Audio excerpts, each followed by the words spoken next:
Good evening, respected faculty.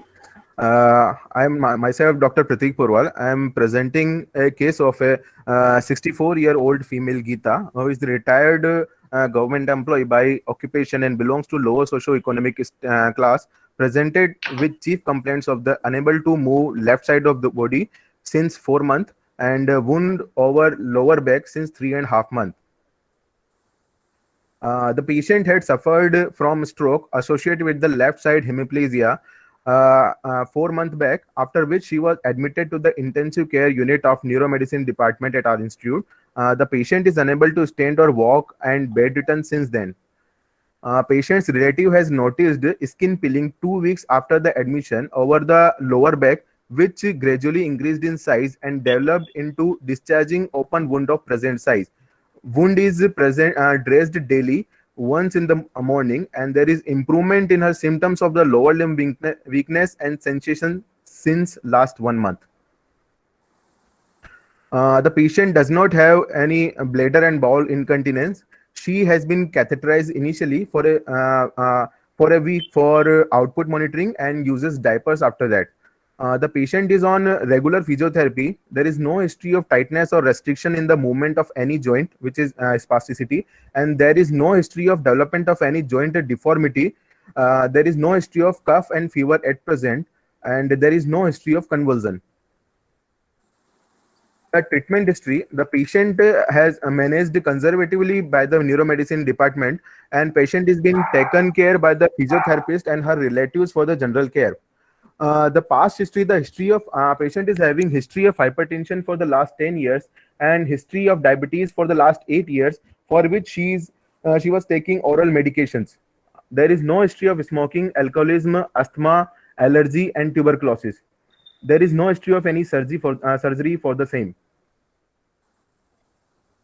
As for the general, okay. Yes, sir. Oh, yes, just hold on. So, Yes. what do you think about the what do you infer from the history of the Sir, disease? Yes, sir. By summarizing the case, I have a 64-year-old hypertensive diabetic patient who is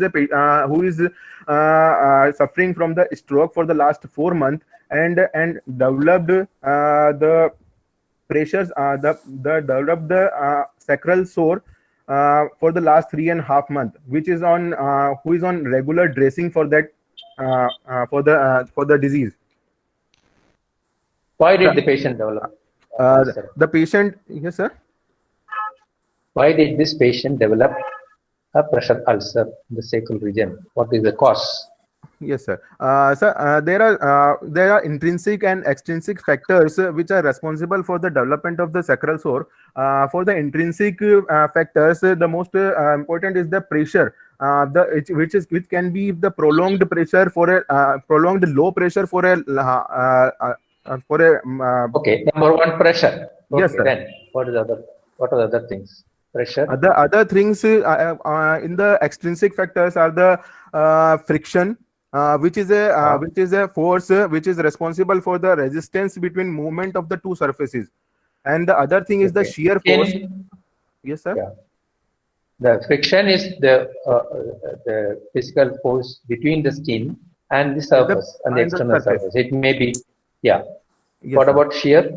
Shear, the friction is the precursor of the shear force, and the shear force is the parallel force between the two tissue planes, which causes the shearing or the impairment of the blood supply of the muscles and the the blood vessels, the perforators, are kinked because of the movement between the two different types of tissues. So yes, there is kinking, and then there is ischemia. Now, in this particular patient, what was the cause? Was it friction? Was it shear, or was it pressure? Sir, it may be the prolonged pressure, sir, because the pressure for high pressure for a low time is much more dangerous than the low pressure for a constant time. Okay. So why I asked the question? You yes, said sir. That you noted a peeling of the skin. Yes, sir. And then it progressed to this particular stage. Yes. Peeling of your skin is usually due to the friction. Yes, sir. And pressure sore development is not just because of one extrinsic factor. That is always a combination of factors. It may be initially the friction. So what I am saying is, once if you are asked to see this patient at that stage, then you have to be very careful that this patient is likely to go and develop high risk patient for developing pressure ulcer. So extra care has to be taken in such patients. Is it possible always to prevent a pressure ulcer? Yes, sir. I'm saying, is it always possible? Is there any condition which it may not be possible sometimes? Not in this patient. Is there any uh, condition or any situation where one may not be able to prevent development of pressure ulcer? It is possible, because a very heavy patient and with quadriplegia or paraplegia, where they have to be in a supine position for immobilization, and then there's not proper, even with the available amount of physiotherapy and care, still we have seen sometimes patient developing pressure ulcer. So what we have to do in such cases, whenever you are asked to see a patient in the ICU, earliest stage, then we have to, how do you score that? How do you assess the risk? Do you know about that? For assessment of the risk of development of the pressure sore, we have the Braden's scale and the Waterloo scale. Okay. You know what it is. So yes, you are giving scores are each criteria, and then you know whether this patient is likely to develop pressure sore or not. It is not again 100% correct, but still this is a guideline anyway. So in this patient, probably initially patient had some friction, and then because it has progressed to deep ulcer because of the constant pressure and probably sharing also. Okay. So one other thing is the weight of the patient, the build of the patient. That is very important. Yes, did you notice? Did you mention anything about this patient's build? Whether the patient is heavy built or thin built? Yes, sir. I have the examination part. I think. Okay. Then proceed. Now we can proceed. Yes, sir. The patient is alert, conscious and cooperative, and well oriented to time, place, and person, and moderately built and nourished. The attitude of the patient is lying in the bed in lateral position with hip and the knee in mid flexion and ankle in slight plantar flexion. Patient is afebrile at present, and pulse is 78 per minute. Blood pressure is 140/86 mmF Hg in right arm supine position. There is no pallor, icterus, cyanosis, clubbing, edema, and lymphadenopathy. Okay. The mid-arm circumference is the 20 centimeter, and the triceps skin fold thickness is 15 mm in this patient. Skin and hair are normal. There is no sign of vitamin deficiency. Respiratory rate is 16 per minute, and air entry is bilateral equal. There is no foreign added sound heard. Cardiovascular examination, S1 and S2 is present. There is no murmur heard, and per abdomen is soft. No organomegaly is present, and CNS examination GCS score is 15/15. Okay. Yes, sir. For local examination, after taking another thing, this is a patient of a neurological patient, isn't it? Yes, sir. We have mentioned about the CNS, that the score, but would you like to comment about the neurological status of the patient? Yes, sir. The patient is alert and conscious, and I have mentioned yes, sir. The power and what about the spine and the lower down? Is there any problem with the spine? No, sir. I have examined the patient in with adequate light and exposure from the top head to toe. Is the patient bedridden or is the patient ambulant? Yes, sir. The patient is bedridden. Bedridden. Why is the patient bedridden? Because of the the comorbid condition of the upper motor nerve palsy, sir. Okay. And hemiplegia. Right. Yes, sir. Proceed. Okay. After taking consent, the patient is examined in front of the female attendant with adequate light and exposure. On inspection, there is single oval approximately 6 cross 7 centimeter in size ulcer located over the sacrococcygeal region and extending 3 centimeter from midline in both sides and 7 centimeter vertically from the natal cleft.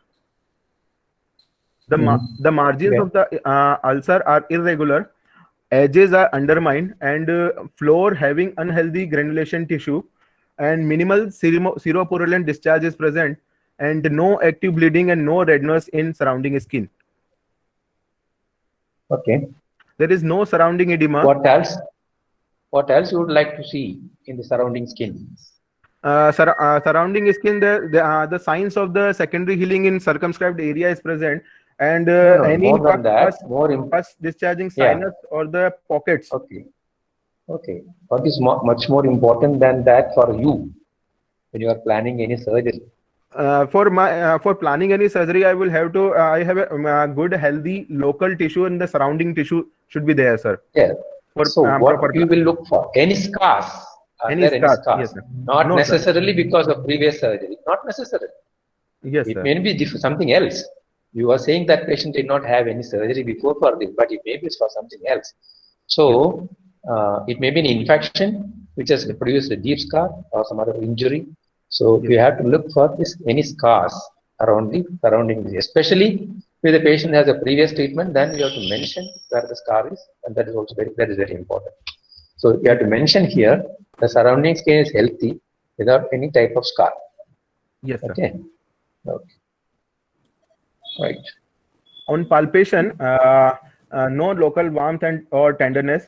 There is 7 cross 8 centimeter size oval ulcer extending 3 centimeter right side and 4 centimeter left to the midline with 2 centimeter undermining edges on the left side. The ulcer is based on the sacral bone and having fixed to the underlying base. The distal peripheral pulses are palpable and there is no lower limb length discrepancy. No palpable lymph nodes and no skin pocket in the surrounding area. Okay. Yes, sir. For the musculoskeletal examination, the mid-thigh and mid-leg circumference is equal in both limbs, and left lower limb there is muscle tone is reduced and power is of grade 1 in the left lower limb muscles.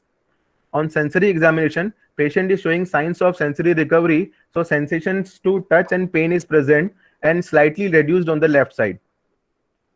On reflexes, the deep tendon reflexes are increased and Babinski sign is positive. There is no spasm or spasticity. There is no contracture in any joint, and there is no trophic changes like thin, dry skin and sparse hair or brittle nails. What is spasm and spasticity? Sir, spasm is basically shows the power of the muscles, sir. No. Did you mean that there is no involuntary flexor spasm? It's involuntary movement, sir. Was it that what you meant? Yes, sir. It includes, sir, hyperreflexia and the increased so that is important. And the clonus. Spasticity is the spasticity of muscles when you try to passively move that muscle. Whereas spasm is something involuntary movement, a flexor spasm usually at the hip. That's what we usually see in cases of paraplegic patients.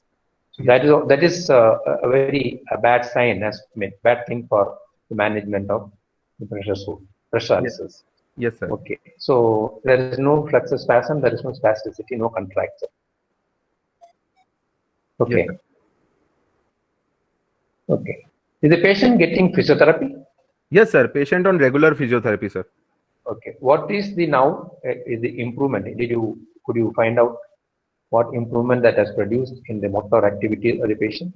Sir, in the initial, the patient was on flaccid paralysis, and then there is the grade 1 power in the left lower limb is the sign of improvement, as well as the sensation of touch and pain is present in the left side also, the affected part. Pardon? The sensation. Yes, sir. Sensation is present where? In the affected side is the left side, sir, and the left side is showing the signs of recovery in view of right side it is absolutely normal. Absolutely normal, sir. Okay. Now, what about is the patient is made to walk or something? Is it possible? No, Patient sir, to not at present. But on patient on with the help of physiotherapy, at present okay. is the patient is bedridden. Okay. What do you think about the chances of the patient walking? Sir, for this I will have to include the other specialty and discuss with them. For the patient is at presently in the under the neuro physician department, so I will discuss with the my neuro physician colleague regarding the chances of the recovery for this patient. Okay. Right. We can proceed. So for diagnosis, it is the case of sacral pressure ulcer of grade 4 as per National Pressure Ulcer Advisory Panel classification without complication in patient with upper motor neuron type of recovering hemiplegia without spasticity. Can you just hold on? Okay, proceed. Now, what is the terminology used by NPAP now? Any idea? Sir, NPAP It is now the name of the Europe, yeah. it is the European now, sir. Pardon? It's the European pressure American. ulcer. Okay, there's national pressure. That is another one. There are several pressure ulcer advisory panel. They all almost have the same type of classification things. Like now, this is something recent. Now it is called NPIAP. It is not NPUAP. Yes, sir. Because even in the last their conference, they have named it as pressure injury, Pressure not injury. ulcer. Pressure injury. So just to know, because this is something as a postgraduate you should be able to know that this is now it's called. Not every advisory panel has that name. European still they use it as pressure ulcer. Only national pressure that advisory panel has name changed to pressure injury. Okay, yes, so it's a pressure sacral pressure injury of grade 4. Okay. Yes, so what is the grade 4?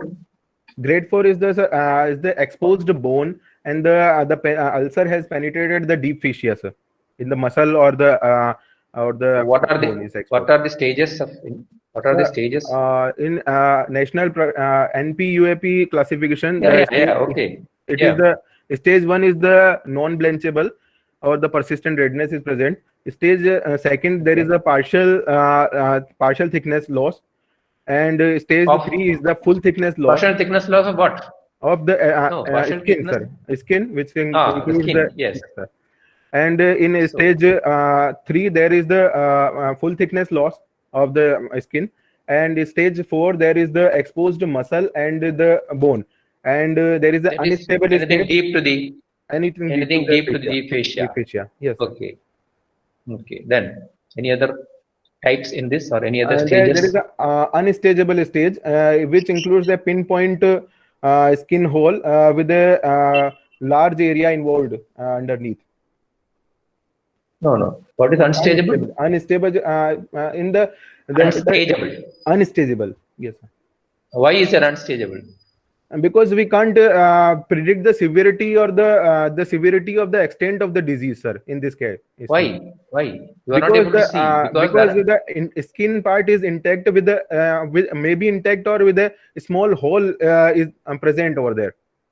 I don't know, because what I understand is either there is slough or necrotic tissue or eschar, which is only seen outside. What is there deep to that you are not able to. Until you remove that, then you will not be able to make the stage. That is unstageable.